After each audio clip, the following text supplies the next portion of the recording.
Olá a todos, tudo certinho, pessoal? Então, dando sequência ao nosso conteúdo, tínhamos parado em associação de capacitores, né? Estudamos aí as fórmulas anteriormente, né, vistas, e agora na sequência o estudo de capacitores. Com base na parte de estudo de capacitores, nós vamos trabalhar com dois modelos, né? Os capacitores podem ser interligados em série ou em paralelo, tá? Bom, na realidade, a linha de estudo de capacitores é muito parecida com ligações, né? Ligações em série ou em paralelo, né? Ou mesmo quando a gente trabalha com conteúdo de produção na eletrostática. Então vamos lá. Associação de capacitores. Nem sempre é possível encontrar um capacitor que tenha exatamente a capacidade eletrostática, né, necessária para determinado fim. Para resolver esse tipo de problema, né, costumam-se fazer associações, né, ou seja, somatório, ligações de dois ou mais, pois com elas pode-se obter o que é denominado de capacidade equivalente. Então, por exemplo, eu quero um capacitor aí com uma capacidade X, né? Se não tiver, a gente vai fazer as ligações para tentar chegar a esse valor desejado. Então, chamado de capacidade equivalente. Ou seja, uma capacidade igual àquela que se deseja conseguir com um único capacitor. Então, primeiramente, a ligação em série. Em uma associação de capacitores em série, tem as seguintes características. Primeiro, todos os capacitores devem estar ligados em um único ramo do circuito e sem ramificações entre eles. Então essas ligações aí, né, significa que nós vamos colocar no mesmo circuito elétrico, digamos assim. A diferença de potencial elétrico dessa associação se divide entre os capacitores que as constituem. Então aqui já começou algumas características, né? Então a DDP, tá, que é igual a voltagem, né? DDP é diferença de potencial, né, que pode ser chamado de voltagem, que equivale à força, né? Então essa diferença de potencial numa ligação em série, essa força ela é dividida entre os capacitores. Vamos lá. Devido à indução eletrostática, a carga nas placas são iguais em módulos. Então a mesma quantidade de carga vai ser idêntica. Então essa tensão elétrica vai ser dividida, né, e a amperagem vai ser igual. Vamos dar um exemplo aí, para que não tenha nenhum tipo aí de dúvida. Imagine que para você cursar o ensino médio, você tem uma quantidade X aí de matérias, né? Então o que acontece? Para que não fique muito pesado, é dividida essa quantidade em 3 anos. Por isso que nós falamos que em uma ligação em série, como se fosse série de escola, né, o conteúdo ele é dividido. Nesse caso nós não estamos falando em conteúdo, nós estamos falando em força, em DDP. Então ficou bem fácil esse exemplo, né? Então numa ligação em série, as forças são divididas em quantidades iguais, tá? A fórmula está aqui embaixo. Como se fosse uma divisão. É uma divisão, né? Então vamos fazer aqui, ó. Ao lado são apresentados 3 capacitores com capacidades eletrostáticas, né? Então seria a capacidade que a gente viu, né, na aula anterior, né, capacidade eletrostática, C1, C2, C3, né, associado em série e submetidos a uma tensão U.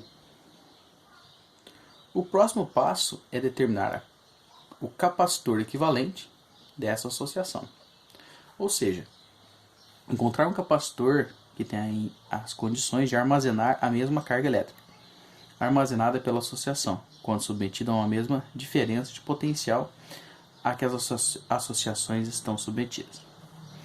A figura ao lado representa o capacitor equivalente, né, cuja capacidade é CE equivalente, conforme o item B mencionado anteriormente. Então, tensão elétrica seria a tensão do capacitor 1 mais a tensão do capacitor 2 mais a tensão do capacitor 3. Como essa capacitância, né, é feita do C vezes U, a quantidade de carga e capacitância U, né? Aqui ele só trabalhou com as fórmulas, né, pessoal? Então você está multiplicando, passou dividindo e assim sucessivamente. Com base nisso, ele isola, tá? Então, para a gente poder entender o que está acontecendo aqui, ó. Eu quero achar a tensão elétrica de cada um. Essa tensão elétrica de cada um é necessário eu conhecer o que? A capacitância, né? Então, o C, ó, de cada um é a quantidade de carga sobre C. E por que chega a 1 aqui? Porque se você fizer, né, a equivalência, nós vamos ter o produto inverso, ou seja, dividir pelo de baixo, multiplicar pelo de cima é MC, né? Então, teria aí para 2 capacitores, né? Para 2 capacitores seria multiplicado, né, depois somado, né, divide pelo de baixo, multiplica pelo de cima, né? Mas de forma geral você pode utilizar essa equação aqui. 1 sobre capacitância equivalente, tá? É igual a 1 dividido pela capacitância do capacitor 1 e do 2 e assim sucessivamente. Então aqui eu tenho um circuito elétrico, né, migrando o negativo, sentido real da corrente, e o sentido convencional, né? E aí os capacitores estão interligados, positivo, negativo, positivo, negativo, positivo, negativo. Então cada um deles, né, possui essa tensão elétrica aí, lembrando que a tensão elétrica vai ser dividida, ok? Então aí chegamos a uma associação em paralelo, tá? Em uma associação de capacitores em paralelo tem as seguintes características. Os capacitores devem estar ligados de maneira que haja um único capacitor em cada ramo, estando os terminais de todos os capacitores ligados aos mesmos dois nós, né, onde o nó é o cruzamento aí. Todos os capacitores estão submetidos à mesma diferença de potencial. Então agora, galera, numa ligação em série, tá? Numa ligação em série, a DDP ela é dividida. E nesse caso aqui, ó, a minha DDP, nesse caso que o professor acaba de falar, né, o circuito em paralelo, ela é igual. Certo? Ela é igual. Cada capacitor armazena a sua própria carga elétrica e a carga total da associação é dada pela soma das cargas armazenadas. Então, dando sequência aí, nós vamos fazer a soma aí delas, né? Então, o sentido da corrente, né? Então, como foi dito aí no exercício, né? O capacitor vai ser ligado um por vez em cada nó. Nó, nó, nó, nó. Um por vez, né? Lembrando que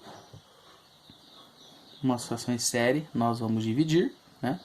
E aqui nós vamos, em paralelo, nós vamos somar, tá? Lembrando que a tensão elétrica vai ser igual. Em série é dividido a tensão, né? E em paralelo ela é somada, que é igual, né? Muito bem. Com base nisso, o professor escreveu aqui soma. Vamos resolver alguns exercícios aí de modelo. Vamos lá. Um técnico de eletrônica dispõe de um capacitor de placas paralelas. Então, olha só, ele fornece aqui, ó, um dado problema que a gente precisa destacar.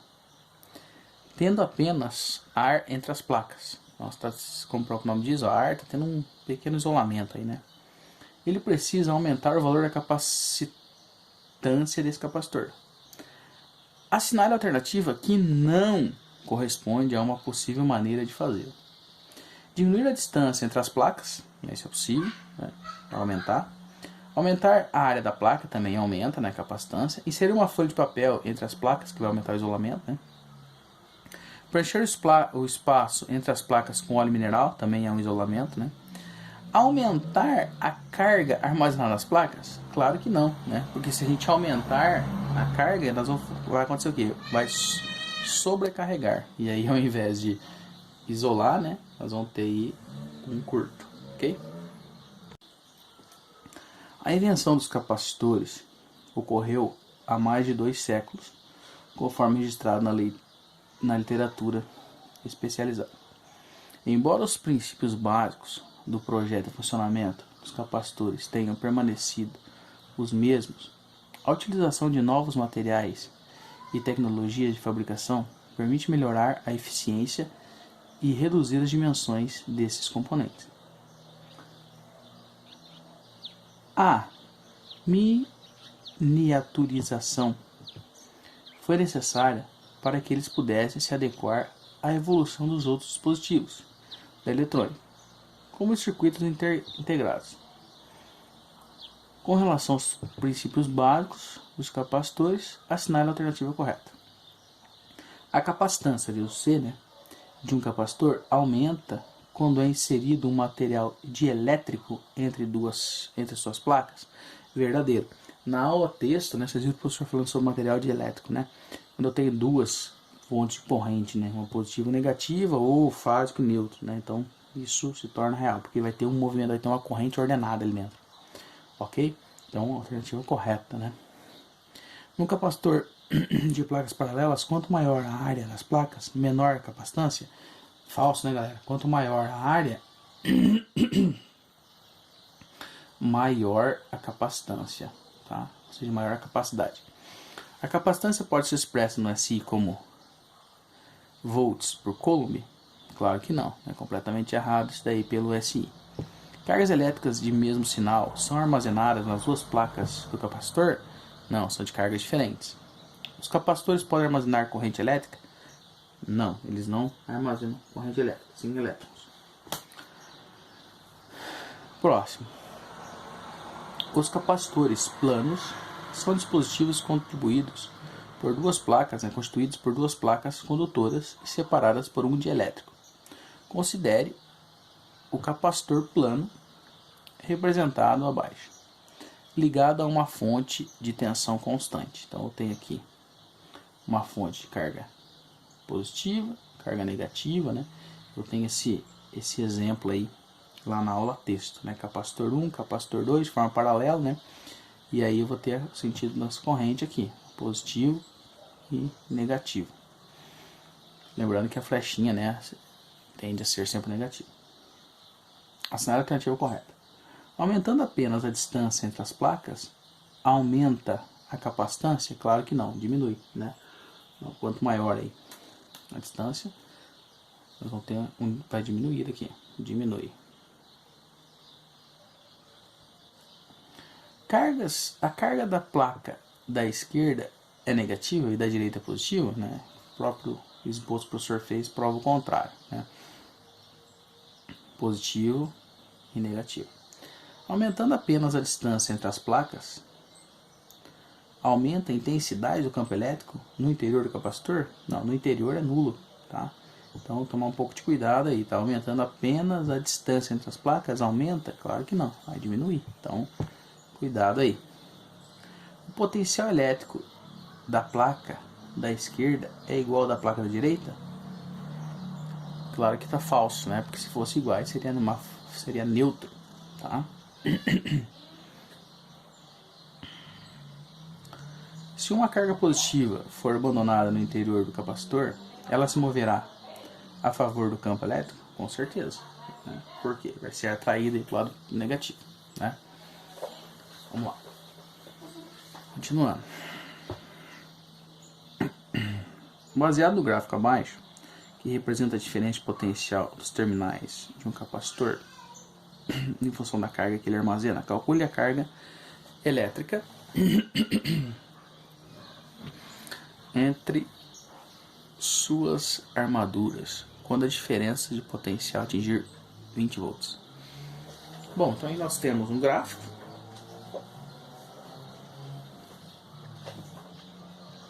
com origem zero, tensão elétrica, DDP aqui, quantidade de carga em microcoulomb. Então nós vamos utilizar aqui, carga igual a CU. A carga é utilizar o 180, tá pegando o maior possível, microcoulomb é 10 a menos 6, então substituímos aqui, C e a tensão elétrica é 9. Está multiplicando para dividindo, chegamos aí a 20 vezes 10 a menos 6, tá? Isso para 20 volts. Próximo, vamos lá, 20 que multiplica, agora para 20, que fornece lá em cima, 20 vezes 10 a menos 6, que multiplica a 20, que é a nossa tensão.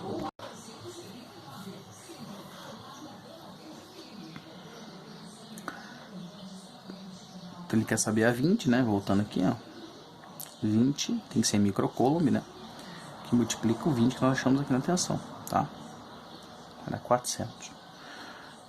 Eu vou utilizar a forma... Para mim achar esse campo elétrico, eu tô vendo que todos enxergam que eu tenho um triângulo aqui retângulo, né? Então, como temos um triângulo retângulo, eu vou utilizar a quantidade de carga geral.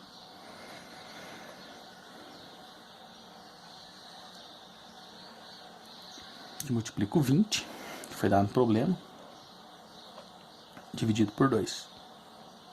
Chegamos a 4 de campo elétrico, ok? Vamos lá para o 7.